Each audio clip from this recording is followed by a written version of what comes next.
Hi everyone, my name is Karen, this is my channel RatherBeReading, and today I'm bringing to you my March mid-month wrap-up.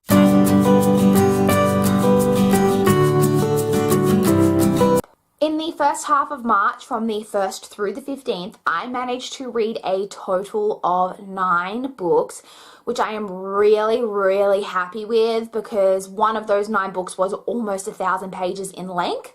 So to still have read 9 books total for just in the 15 days, I'm really happy with that. So let's jump straight in and talk about all 9 books. I will also say just quickly that I will leave a link down below to the 2 reading vlogs I've done that cover this time period as well, if you want to check out kind of what was going on while I was reading these books.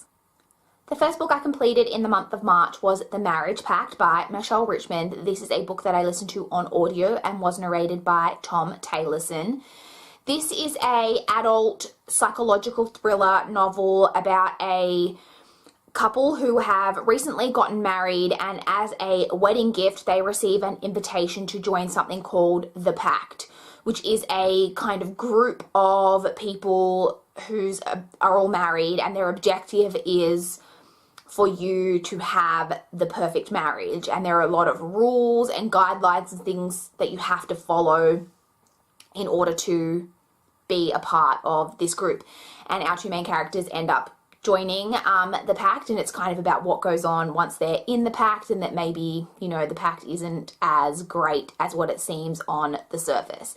I thought this was really interesting. It had a really unique premise, and I did really enjoy it. I thought it had a really interesting commentary in it on marriage and what makes a good marriage, and that even though maybe this group isn't that great, that just because they're a bit twisted doesn't mean that some of their ideas about marriage aren't good, and what it takes to have a healthy, you know, loving marriage. It was all really, I say this as a single person who's not married, just FYI, but yeah, I just found that it all really interesting. It did lose me a bit towards the end, but overall I really did enjoy it, and it was really interesting. I will say trigger warnings for torture in this, but I did really enjoy it, and in the end I gave that one 4 stars. The next book I completed is Always and Forever, Lara Jean by Jenny Han, and I really loved this. This is my favorite book of the 3. It just warmed my heart so much. It was just so cute. There were so many I'm surprised that I loved this series as much as I did, because I don't typically go in for your more light, fluffy contemporary. I don't mind contemporary, but I generally have to have a bit more of a meat to the plot, and whereas this is a bit more just generally lighthearted, but I still loved it. There's a scene in this book where they recreate a scene from a movie. I'm not going to say what it is because I don't want to spoil anything, but oh, that scene, I was just yes. And it was just, oh, I just really loved it, and I gave this 4.25 stars. The next book I completed was Fracture, by Megan Miranda. This is the first book in a duology, and it is a young adult kind of paranormal duology that follows a girl who is with her best friend, and they need to walk across a frozen lake, and once they get to the middle of the lake they have kind of this argument, and she's scared about walking across the lake, and he gets frustrated with her and leaves her in the middle of the lake. And then she ends up tripping, and when she falls she breaks through the ice and falls into the frozen lake, and they end up managing to pull her out of the lake, but they're able to tell from the time of the first 911 call when she went through the ice, and then when they called back to say that they managed to get her breathing, that she was that she was not breathing for 11 minutes. So she was basically dead for 11 minutes, and she ends up being alive, obviously. And then through this, though, she has this weird stuff kind of going on where she's starting to be able to sense death in other people. And then through that she also meets this other guy who also seems to have a similar thing going on with him. So it was a short book. It was your typical kind of YA paranormal. I thought that they were going to try go somewhere with the romance in this book, and they didn't go where I expected them to go, which I did really appreciate. It did also have some interesting discussions on survivor's guilt, and even there was some talk even in it on euthanasia, about near-death experiences, all of that type of thing. But because the book was so short, it couldn't really go as in-depth with the issues that it was kind of discussing as what it maybe could have. But it was generally enjoyable, and in the end I ended up giving that one 3.25 stars. Next, I read Derby Girl by Shauna Cross. This is also known as Whip It. I believe the book was originally released under the title Derby Girl, and then there was a movie made, which is, the movie's called Whip It, and then I think the book was re-released as Whip It.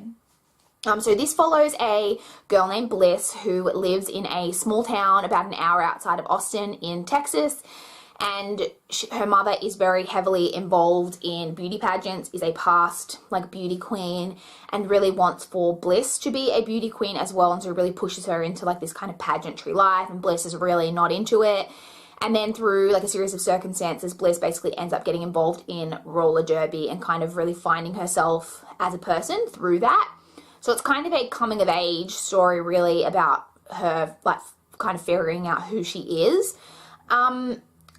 I think that I enjoyed the movie, because I really do enjoy the movie. I enjoyed the movie a little bit more than the book. I didn't think that the writing in the book was as good as what it probably could have been, and I also didn't like that in the book there was a lot of really like kind of internalized girl on girl hate by the main character, because we're reading from her perspective.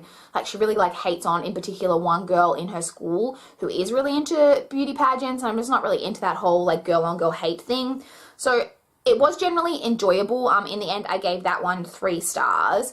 I also forgot to mention at the start of the video, I did complete 9 books, but I also DNF'd 2 other books. So the first book that I DNF'd in the month was 1 Year to an Organized Life by Regina Leeds. So this one is technically a DNF, but it's not something that I would never come back to. I just attempted to listen to it on audio, and I just didn't feel like it worked on audio for me. It was too in-depth, like kind of step-by-step guide as to things that you should do to have an organized life, and it was very hard for me to take in while I was doing other things. I couldn't concentrate on it, and I also feel like it's the type of book that maybe you would need to go through slowly and kind of try to implement the things as they're being talked about. So it's not something that, like I said, that I would never come back to, but it just didn't work for me on audio, so I kind of ended up putting that to the side. The other book that I DNF'd in the month was The 100-Year-Old Man Who Climbed Out the Window and Disappeared by Jonas Jonasson. This is a book that is translated by Ray Bradbury from Swedish and was narrated on audio by Stephen Crossley. I read about a third of this before I DNF'd it, and this is a like literary fiction, like contemporary adult fiction type of thing about a man who is turning 100 years old, and he is supposed to be going to his party, but he ends up climbing out the window and kind of going off on this adventure. And through we get alternating time periods between his adventures now at 100 years old and also his kind of life generally, and I just didn't really like it. The book is apparently supposed to be quite humorous. I didn't really enjoy the humor in it. The writing I found to be extremely repetitive. It also has a very like Forrest Gump type of aspect to it, in that this old man has apparently been involved and like in so many like big world events and has met like every like major world leader like that you can think of, like up to the point that I read, and I was just like, it just was a bit too like almost absurdist for me. I just really didn't like it, and I just had thought like if another audiobook had come in that I wanted to read, would I even want to finish that book? And the answer was no, so I just decided not to continue on with that one, and I did DNF it. The next book that I completed is the almost 1,000-page monster, and that is Gone with the Wind by Margaret Mitchell. So I'm sure you all know what this is. This is a epic tale about the American Civil War. It kind of starts before the Civil War, we get through the Civil War, and then we get following on from the American Civil War, and we follow our main character of Scarlett O'Hara, who is at the start of the novel, she's 16 years old, and it just kind of follows her life and all of her kind of trials and tribulations. I enjoyed this. I have seen the movie before, and I really do enjoy the movie, and I think I enjoy the movie still a little bit more than the book. I gave the book a 4-star, spoilers, but I give the movie like a 4.5. I really do love the movie. this was really interesting.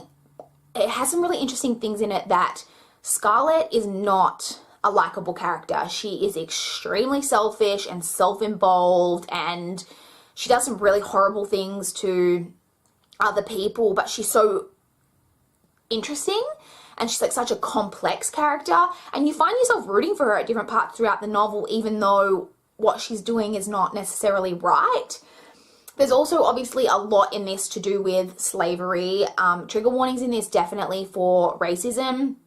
There's a lot of use of the N-word, but parts of what I found interesting was getting a look into the almost class system that there was within the slave community, that slaves that worked in houses were considered to be well above slaves who worked out in like the fields, and that some slaves were almost like members of the family. Like, for example, the character of Mammy in this, which is like Scarlett's Mammy, who has raised like 4 generations of women in Scarlett's family, and Scarlett loves her like a mother, and she is basically a member of the family, and that even after slaves technically had their independence, a lot of slaves, like those type of slaves, did stick with the families.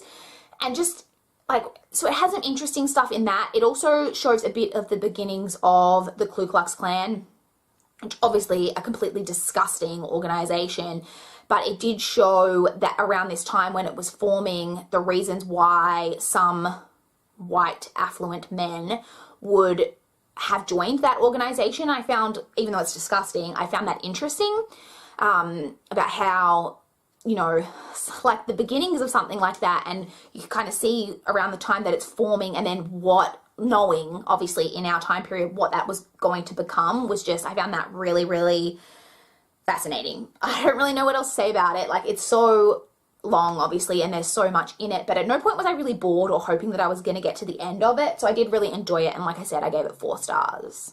Next, I read The Lost Girls of Camp Forevermore by Kim Fu. This is a book that I had from NetGalley. This is it's listed as being YA. I don't consider it YA. So it's about a group of, let me just get into it.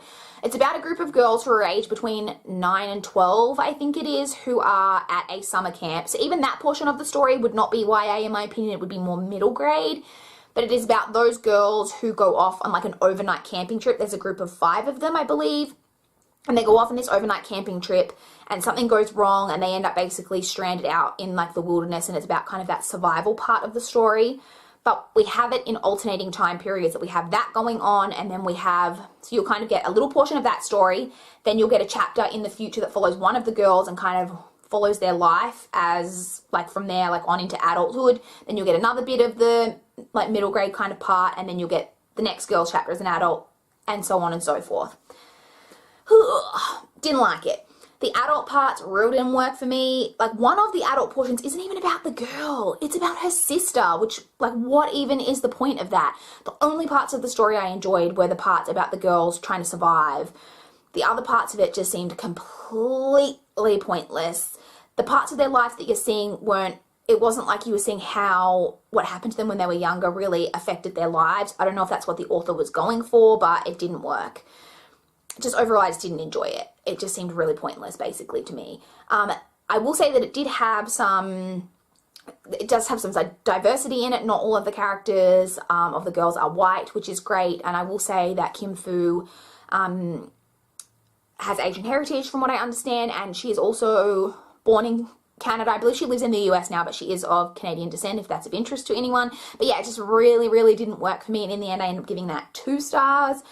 I then listened on audio to Secrets of the Tulip Sisters by Susan Mallory, and this one was narrated on audio by Tanya Eby. This is a just women's like contemporary fiction, like chick lit type novel, basically about, it follows 2 sisters who, one of them was sent to boarding school when she was like 15, the younger one, and so they haven't seen each other in like 10 years type of thing, and then she ends up moving back to the small town, or like traveling back to the small town where they grew up, and it's kind of about them like reconnecting and about the difficulties in that, given that they haven't seen each other.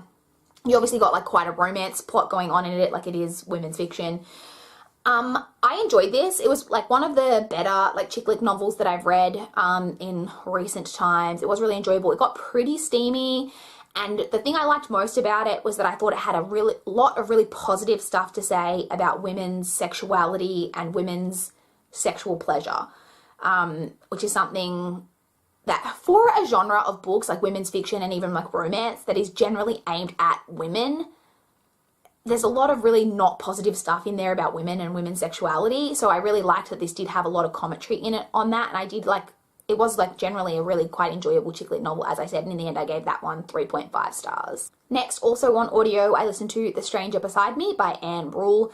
This is a non-fiction true crime novel about Ted Bundy and about all of the crimes that he committed. The kind of interesting factor about this one, I've mentioned it before, is that Anne Rule was a friend of Ted Bundy's and knew him prior. Well, I guess it depends when you believe that he started committing these crimes, because that's never really, I mean, the only person who really knows that is Ted Bundy, and he ain't talking anymore.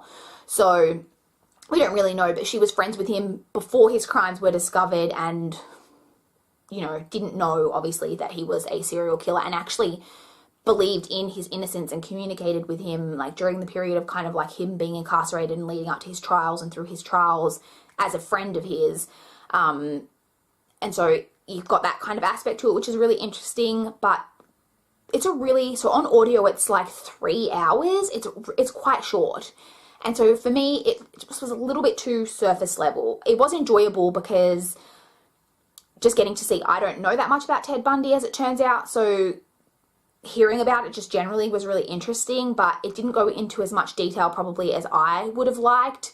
But having that aspect of having Anne Rule, having known him, was really interesting. So in the end, I gave that one 3.25 stars. And then the final book that I read in the first half of March was Still Me by Jojo Moyes. This is the third book. I don't know, is it just called the Me Before You series? I'm not sure. The first book was Me Before You. The second book was After You. Now we have Still Me. And I really, really enjoyed this. I did not enjoy book 2, but this was a massive improvement on book 2 for me. It was so easy to slide back into Lou, the main character's voice.